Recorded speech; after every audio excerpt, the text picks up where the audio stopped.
Hello, this is a very spontaneous, tough video, and this time on the original post of this channel, Happy, Active, Healthy 100 Plus, with body, mind, food, and meaning.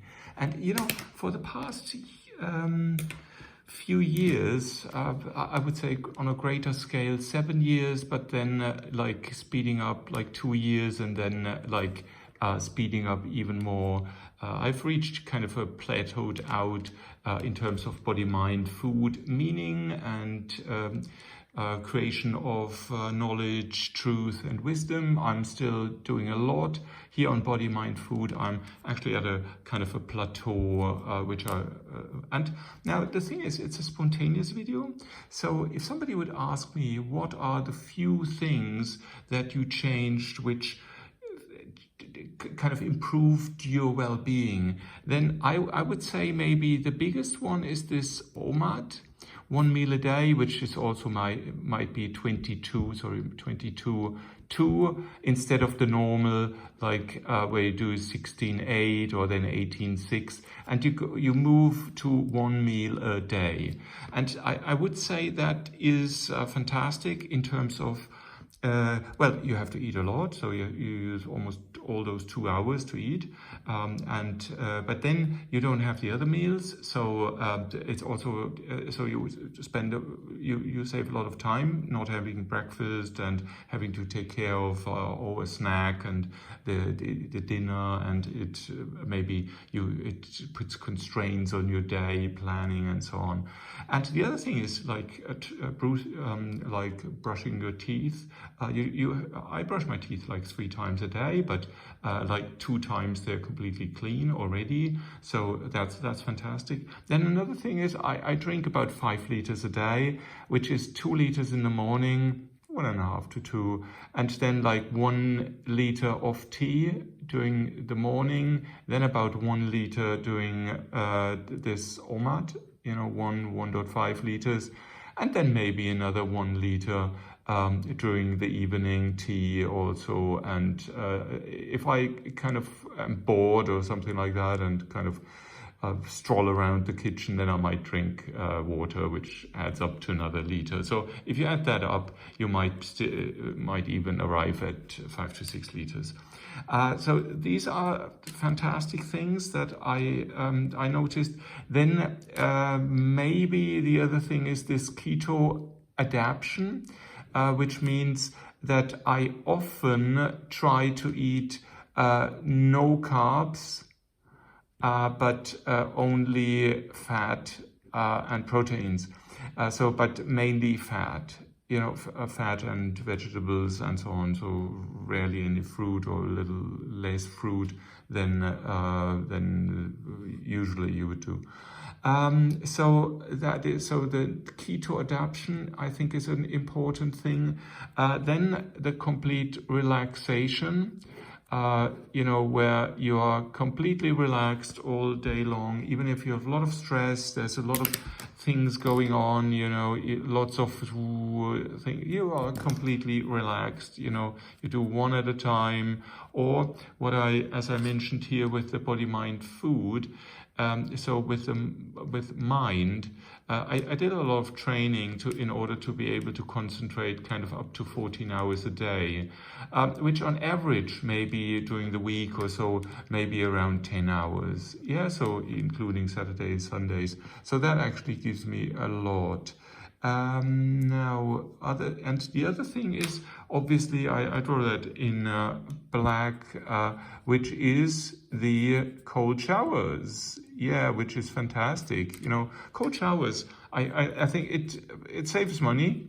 It saves time, because I think the showers are less long, and it had a lot of impact actually on my well-being. It wakes you up. I even wash as you might know when you follow the channel, wash my hair. I wash myself completely with cold water. In winter, it's even down to 10 degrees.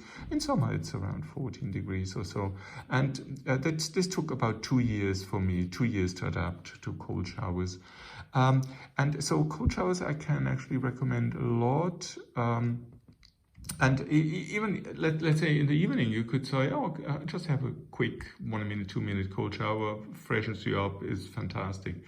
Then the other thing is, I had noticed, and this is one of the big things, I'm a big fan of espresso. So I drank a lot of espresso, but I then noticed that in my feet I had a kind of like when this is your foot, then here in the heel, I had a really bad pain when I kind of stepped on it, or when I pulled up my toes up, then I had an ache here, which was strange. I couldn't understand, and I stopped. I heard about the acid, the body being too acid, and so I stopped with coffee or espresso. No, espresso.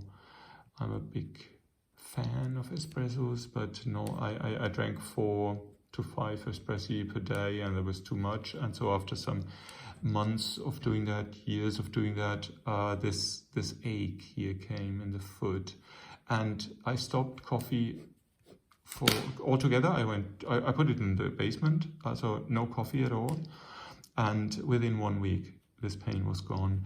And this is something where I would say, please have a look what helps you and what doesn't.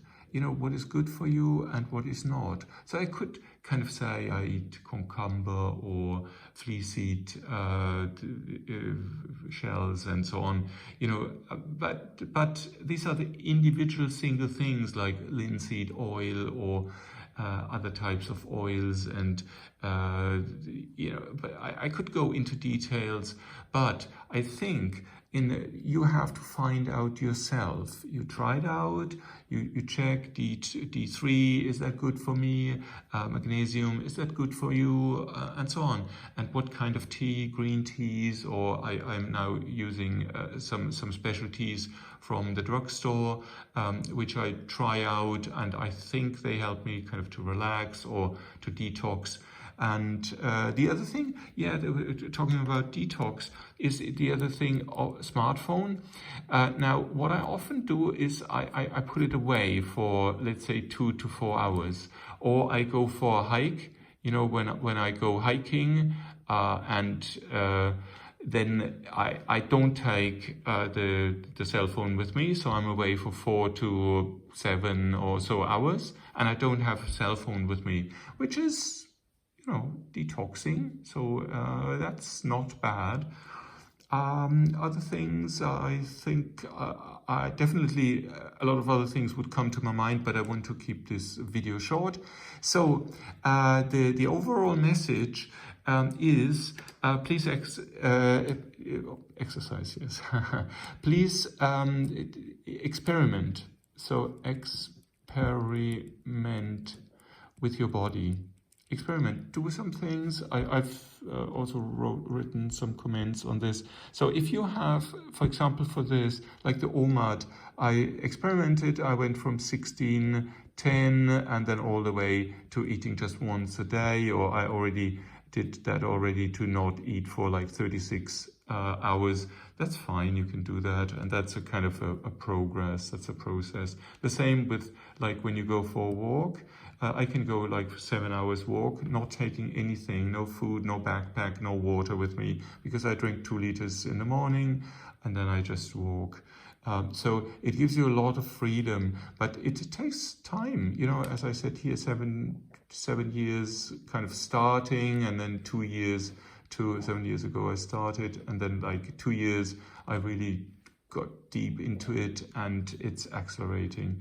So that's about it. So experiment, make changes to your life, and then see, but only one change, and then watch for a week. For example, for this thing here, I actually wrote it down, but I had a table, like what every day and the pain and how well it was. And but it really, after 1 week, it was switched off. The pain was switched off and never came back. So that's a good thing. The keto thing, I like in winter. So I'll do that more in winter. Summertime is pizza, pasta, rice, and so time some fruits. And so it's kind of, maybe you stay keto adapted, maybe if you do MCT oil. But in general, it's the 8 months of spring, summer, that late summer, where I would say it's difficult to be in keto. But in winter, that's very, very, very easy to get back into keto. Okay, that's it. I hope you enjoyed this, and I hope it gives you some kind of hints or energy to also try things out. Maybe you like the cold showers, maybe you like the intermediate fasting, maybe you like the drinking lots of water. The relaxation bit, that's actually tricky, but it's possible. You know, most of people say, oh, I'm stressed, I have lots to do. Well, it's how you see the stress, you know, then obviously there are some situations where you really have a lot of stress, especially if there's synchronous stress, and because that is why I like emails or asynchronous communication, because then I can decide when to do these things step by step, one after another, instead of many coming at the same time in bursts and so on. And because I think the relaxation part is maybe also here on mind, not only body and food, but also the mind. And then obviously the biggest thing, which I will not concentrate on, the mental thing, meaning, the way, how long you can concentrate, what are you interested in, and so on. And if you have this vision of knowledge, truth, and wisdom, and the distribution of that, then I think you're on a good way to have a healthy and happy life, as long as humanly possible. Thank you very much for listening. Bye-bye.